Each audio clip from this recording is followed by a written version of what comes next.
definitely like the bullies in the movies and in comic books, and there is that aspect, but actually last year, before I was asked to speak on the panel, I took my daughter to the park.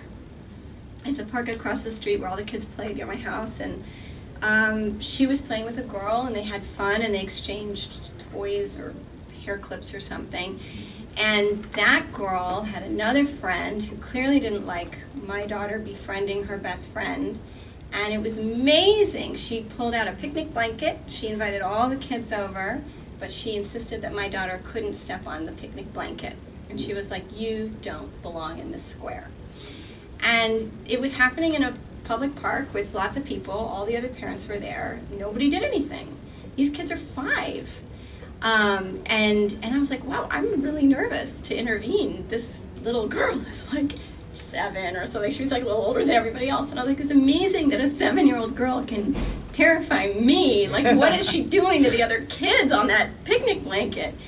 And I went over there and I said, listen, this is a public park. We're a community. Everybody plays in this park, and you have to let my daughter onto this blanket, and you can't behave this way. And I looked at all the other girls, and I said, and you guys are all part of this, because any one of you could have invited Maya onto the picnic blanket. And one of the girls was like, does Maya want to sit here? Because they now didn't. Who's a bully? Yeah. So I do feel like adults need to get involved in the care of kids, and I think that at the end of the day, it's frightening and scary and weird and amazing to me that how confusing the topic can be and how challenging it is to do it right. And I guess what I'm trying to say is I think you should do something, and even if you get it wrong, you should do that and then try again and then try again, because it's better to do it wrong and get involved and learn until you get more graceful at it. Than to just avoid it because it's awkward. Well, even in not being graceful, the fact that you resist it is a statement. You know, it's not okay. And that is a lesson that needs to be taught to the kids as well as to other adults. And my daughter, you know, we went home and she talked about it, and I said, so what happened today in the park? And she said, well, you know, that girl was the leader and she didn't want me on the blanket. And I said, yeah, but so leader is a complicated word, right? Like leader's not, it's not bad to be a leader. And I said, what do you think a good leader does? And she said, I think a good leader finds a way for everybody to participate, so everyone can do something that's interesting to them, and then the leader makes that possible.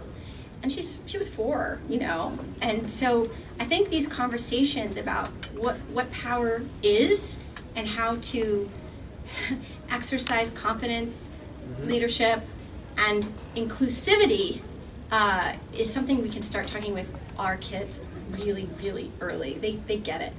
Yeah. I struggle with my son and my students because to talk to your question a little bit about the idea of how bullies have changed. I'm about to get political. Everybody brace yourselves. 3, 2, 1. We have a bully running for president. Right? I mean, there may be Republicans in the room, but Donald Trump is a bully. And my students see him, and they walk around with Trump shirts. And I live in the Northeast. I live in Democrat heaven in New England. And he has struck a nerve by attacking Hispanics, attacking African Americans, attacking Muslims, and women. And I have Muslim students who are subject to more abuse because there's a guy who could be the leader of this country that is saying things about people that it's okay because the media follows him everywhere he goes. So that makes it harder because there's an example, a presidential freaking candidate who's bullying people, and I have to try to figure out a way in my media classroom and all my classrooms to try to approach that subject not from, you know, I'm a super liberal, I can't impose my political beliefs on my students. It's really not appropriate for me to do that as a teacher. But at the same time, when I'm seeing my students who are wearing headscarves or who are from Syria, whose parents barely escaped And in hearing stuff about refugees, and it's constantly in the news, and every terrorist attack, he comes out and starts shouting about the Muslims. It becomes almost like they have a leader, a guy that makes it okay for them to bully. So that's where I struggle, is how do I approach that? As far as my son goes, you know, like, I know I can't be with him 24 hours a day. It's fortunate you had the chance to stand up for your daughter, because she was just like 4 years old, right, at the time. But my son's in kindergarten now. I worry that, I mean, I joked about it at the beginning, but I worry that no one's sitting with him at lunch. Is someone sitting with him? Is someone playing with him at research? Does he have a friend? Does he have somebody that he can turn to and will kind of stick up for him if he needs to? My son is the littlest kid in the class. I know you can't tell from my massive physique, but my son is little, like I was little. Like, he's smaller than the girls. Like, they think he's a little doll. The girls love him because he's tiny, wears glasses. You think he's like this little cute little doll, but I know that he wants to play with the boys, and he's littler, and he gets knocked around. So I struggle with that idea. Like, what do I do as a dad? You know, as a teacher, I'd be like, don't let them get to you. You know, that's what I tell my students. Don't let them get to you. But what do I say to my son? I say, I want to get them for you. So, I mean, I don't know if those of you that, anybody else on the panel wants to throw in on this one. Alice. Yeah, I have a couple of it. One, I have 2 sons and a daughter, and the way life is so funny. I spent a number of years praying that I would not have a daughter, because I knew what guys were like. And I did not want to raise a daughter and put her in that situation and have to deal with guys and then have her have to come visit me at Rikers. So fresh out of the bun basket, my wife has our first son. Oh, okay. Oh, all right, that's cool. I wasn't saying don't have a girl, but all right. And then we have another son. I think, oh, okay. Well, all right. Well, that's I don't have to worry about the. And then I realized I didn't want my sons to grow up to be the kind of guys I didn't want my daughter to run into. Wow. And I said, son of a, So I still had to teach them values, and at the same time try and respect who they were going to become as individuals. I didn't clone me. And it's a hard thing, and again, you got political, I'm going to get racial for a moment. As a black man, coming up in the years that I came up, the way our upbringing was a wee bit different. Corporal punishment was permitted, As a matter of fact, people sort of applauded if you whacked your kid a few times. And my mom's a loving human being, believe me. She taught me so much, and I will love her to the day I die. But my mom had a good swing, I knew when I had done wrong, and I can still remember some of those spankings. And some of them I really deserved. But the bottom line was, I knew I did not want to hit my kids. I didn't want to do that. Somehow, no. But I still had to somehow impose upon them the understanding that I am not your friend first. I'm your father. And my job, as best I can, and I'm going to screw it up, is to help you become the best person you can possibly be. And there's certain ethical rulings that I live by that I want my family to be a reflection of. Bullying is not okay. You being bullied is not okay. Now, whereas when I was coming up, what you taught your son was, put up your dukes, which means stand up to them. We've only stepped back one notch from that. You don't have to put up your dukes and hit them, but don't back away from them. And I think part of what we have to do is help kids understand their own intrinsic value. If they know they are not worthless because of their financial situation, their religious or racial background, whether or not they have trouble reading, which one of my sons did and thought he was less than human. If they understand, no, A, you're loved, but more importantly, because I know where your psyche is, you are a valuable kid, you're smart, you're able to do this, this, and this, you need to work on that. We have to give them a platform in which they can stand that gives them some sense of self-esteem, because it's hard to put a person down who isn't that vulnerable. Oh, we'll take a whack or two, but we're going to come back. Or we're going to go, wait a minute, what did you just say to me? Is that for real? You're going to go to the people you trust, you're going to check with them, and they're going to go, of course not. You're going to go back, yo, you're an idiot. You have to give them something solid that they can stand on, and platitudes don't always cut it. Phrases don't cut it. And I've worked with some hardcore students, I'm talking about people in incarceration facilities. Folks who, I don't want to know how you got here. but defy you, ready to throw it. And I'm saying, hey, I'm not here to fight with you. I'm here to, teach you comics and creative arts and everything. Well, I ain't down with that, mother. I said, hey, well, you know what? It's okay. I'll go work with him because I don't have to prove anything. But the moment I start working with other people and they start to produce something, yo, look what I got here. Check this out. Oh, you got something? Sure. Come on around. Never lie to them. Never say, oh, that's really some nice stuff. That's really great drawing. Because they'll go, what do you like about it? And if you can't qualify it, you blew it. They don't want to be stroked. They don't want to be lied to. They don't have any real self-esteem, a lot of them. They have the bullying. That's their power, their sense of worth. If you show them they've got other skills, usually what happens is it peaks out in certain ways. Some of the toughest kids I've run into draw the funniest, cutest characters. Because there's a little kid in there who never had a chance. And so I think, once again, we go back to the core values. Teach them to be the best human being they can be. Show them that they have value. That yes, there are things you can't do and there are things you can, and I honor that, and I'll tell you, I'll be honest with you when you screw up. I won't lie to you. If I don't lie to you about that, then you know when I tell you you have value, you can believe me. And I think that's one of the things we need to do. It's not even so much about the letter you encountered. I mean, I didn't read it, and I came in on the conversation, but some of that sounds a little bit like, let's back away from possible lawsuits.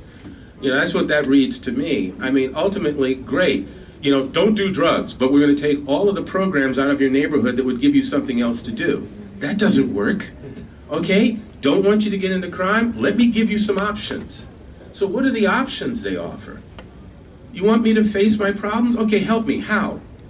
Who do I talk to that can help me get through this? What can I read? What films can I see? By the way, take your kid to see the first Captain America. Michael? Yes. Yeah, take your kid to see the first Captain America. Oh, he's seen it. Okay, well, just remind him of the alley scene with Steve. Oh, yeah. Okay? Yeah. That's an amazing, I can do this all day. Yeah. All right, he's not going to win the fight, but he's not going to give up either. Yeah. I don't want him to think about, because Steve couldn't beat the guy physically, but his heart, his heart, he knew what he was about. So again, I think that, as adults, we are responsible for setting role models and guidelines and structure. Because they come into this world, every single child, I don't care what country they come from, they come into this world initially as a baby, wide open, clean slate. Nothing else is there. And what we put out and what we expose them to is what helps to form them. And if we step back and let garbage happen, and I want to use a stronger word, but if we want to let garbage happen and we don't step up, then what are they learning? There are no rules. There is no fair. There is no value. I've given up on life, so you might as well too, you little cute 11-year-old. Not on my watch. I'd like to jump on that too. How many of you are teachers? How many of you are teachers? All right, I don't know how many of you see it in your buildings, but talking about being that person, there's bullying that happens teacher to teacher in our building. All right, bullying doesn't end, unfortunately, in the schools. One of my friends works at a school on the south side. He was wearing a shirt that said, "I love hockey," and he plays hockey, but he's not the typical jock. He reads comic books, he just stays to himself and plays hockey. The football coach and the baseball coach cornered him and picked on him about hockey for 20 minutes. I get bullied at my school because of the things I do. Like, oh, get on board, he's a chess coach now. Yeah, my chess team is going to be bigger than the head football team in 2 years. Give me 2 years. Yeah. It will be bigger. So I just a word of advice too: don't back down to bullies in your building. Do what you can to stand up to them, and if they give you a problem for doing something, do it more, do it bigger, do it better than what they're doing, because that's the biggest slap in the face. Is when when I was a head coach at the speech team. Our speech team 2 years ago was 110 kids. We had 110 kids on our forensics team. It was impossible to get all those kids proper coaching because it was way too many kids. But whenever anybody was like, "Oh, you coach," I'm like, "Yeah, I have 110 kids on my team." What do you got? and a lot of that, and I'm at school after school every day working with kids, and the parents notice it, the kids notice it. I don't care what the other teachers in my building have to say about me. The kids appreciate me being there and doing what I do. So just know that I got your back. If you see bullying, teacher on teacher bullying happens because it happens in every school, and know that you're not alone in that, because it happens at schools. Stand up and be the best person you can be in that situation, and hopefully you won't get too angry at those people. I think that as educators, it's really important to think about the ways in which we set up how we're teaching in the classroom, so that it's not just, I mean, I teach dance, but I don't think that the topic is really the issue. I think you can teach history, I think you can teach comic books, I think it's not about the topic, and I think if you create environments where people have to work together, where you pair students off and they have to come up with a collaborative idea, I think that the way we model democracy in our classroom is more important in some ways than the actual topic being discussed.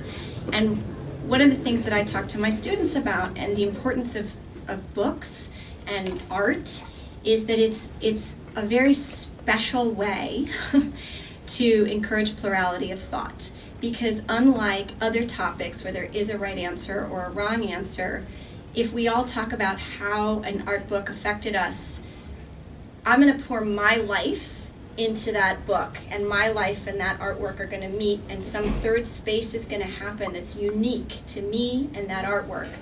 And then you're going to pour your life into that artwork, and something unique is going to happen between your life vibrating against this artwork. And so in fact, in these third spaces, there's room for really different interpretations. And so what happens is when we all bring those interpretations to the fore, the whole topic becomes richer. And it's an example where multiple voices, multiple different feelings about something enrich the scope of the conversation for everybody. And that's a muscle, just like lifting a weight, yes.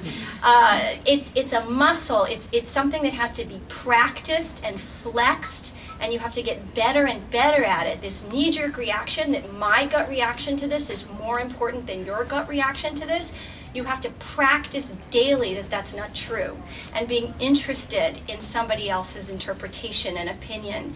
And art is this incredible opportunity where there isn't a right answer, and where each answer scaffolds and builds upon the previous answer, and the whole topic becomes more interesting the more people participate in it.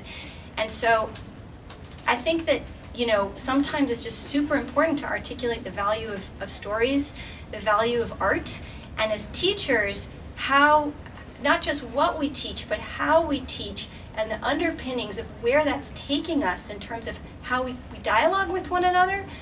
Those are things that can really contribute.